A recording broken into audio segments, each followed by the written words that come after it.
वलक़द अर्सलना मूसा बिआयातिना वसुल्तानिम मुबीन इला फ़िरऔन वमलइही फ़त्तबअू अम्र फ़िरऔन वमा अम्रु फ़िरऔन बिरशीद यक़दुमु क़ौमहु यौमल क़ियामति फ़अौरदहुमुन नार वबिअसल विर्दुल मवरूद वउत्बिअू फ़ी हाज़िही लअनतन वयौमल क़ियामह बिअसल रिफ़दुल मरफ़ूद ذلك من أنباء القرى نقصه عليك منها قائم وحصيد وما ظلمناهم ولكن ظلموا أنفسهم فما أغنت عنهم آلهتهم التي يدعون من دون الله من شيء لما جاء أمر ربك وما زادوهم غير تتبيب وكذلك أخذ ربك إذا أخذ القرى وهي ظالمة إن أخذه أليم شديد إن في ذلك لآية لمن خاف عذاب الآخرة ذلك يوم مجموع له الناس وذلك يوم مشهود وما نؤخره إلا لأجل معدود يوم يأتي لا تكلم نفس إلا بإذنه فمنهم شقي وسعيد فأما الذين شقوا ففي النار لهم فيها زفير وشهيق خالدين فيها ما دامت السماوات والأرض إلا ما شاء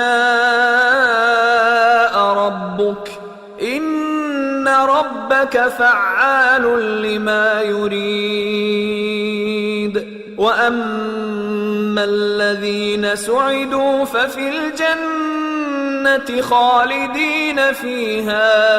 خالدين فيها ما دامت السماوات والأرض إلا ما شاء ربك عطاء غير مجذوذ فلا تك في مرية مما يعبد هؤلاء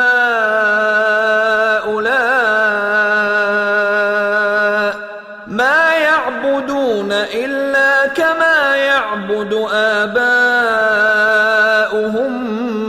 من قبل وإنا لموفوهم نصيبهم غير منقوص और हमने मूसा को अपनी निशानियां और दलील रोशन देकर भेजा फिरौन और उसके सरदारों की तरफ, तो वो फिरौन ही के हुक्म पर चलते रहे, हालांकि फिरौन का हुक्म दुरुस्त नहीं था। वो क़यामत के दिन अपनी कौम के आगे आगे चलेगा, फिर उनको दोज़ख में जा उतारेगा, और जिस मकाम पर वो उतारे जाएंगे वो बुरा है। और इस जहान में भी लानत उनके पीछे लगा दी गई और क़यामत के दिन भी पीछे लगी रहेगी।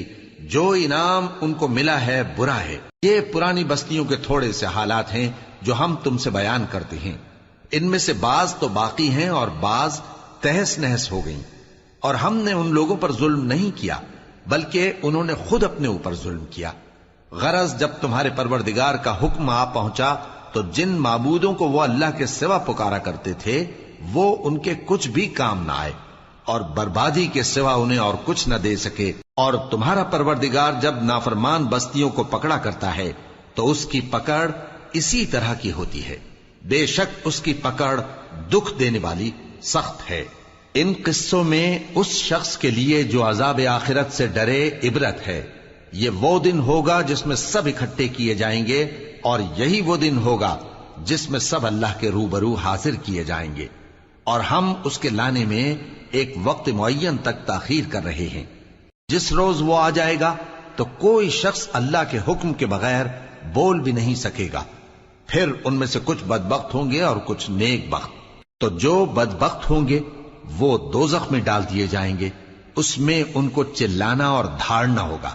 جب تک آسمان و زمین ہیں وہ اسی میں رہیں گے مگر جتنا تمہارا پروردگار چاہے، بے شک تمہارا پروردگار جو چاہتا ہے کر دیتا ہے۔ اور جو نیک بخت ہوں گے وہ بہشت میں داخل کیے جائیں گے، اور جب تک آسمان اور زمین ہیں ہمیشہ اسی میں رہیں گے مگر جتنا تمہارا پروردگار چاہے۔ یہ اللہ کی بخشش ہے جو کبھی منقطع نہیں ہوگی۔ تو یہ لوگ جو غیر اللہ کی پرستش کرتے ہیں اس سے تم شک میں نہ پڑنا، یہ اسی طرح پرستش کرتے ہیں جس طرح پہلے سے ان کے باپ دادا پرستش کرتے آئے ہیں، اور ہم ان کو ان کا حصہ پورا پورا بغیر کچھ کم کیے دینے والے ہیں۔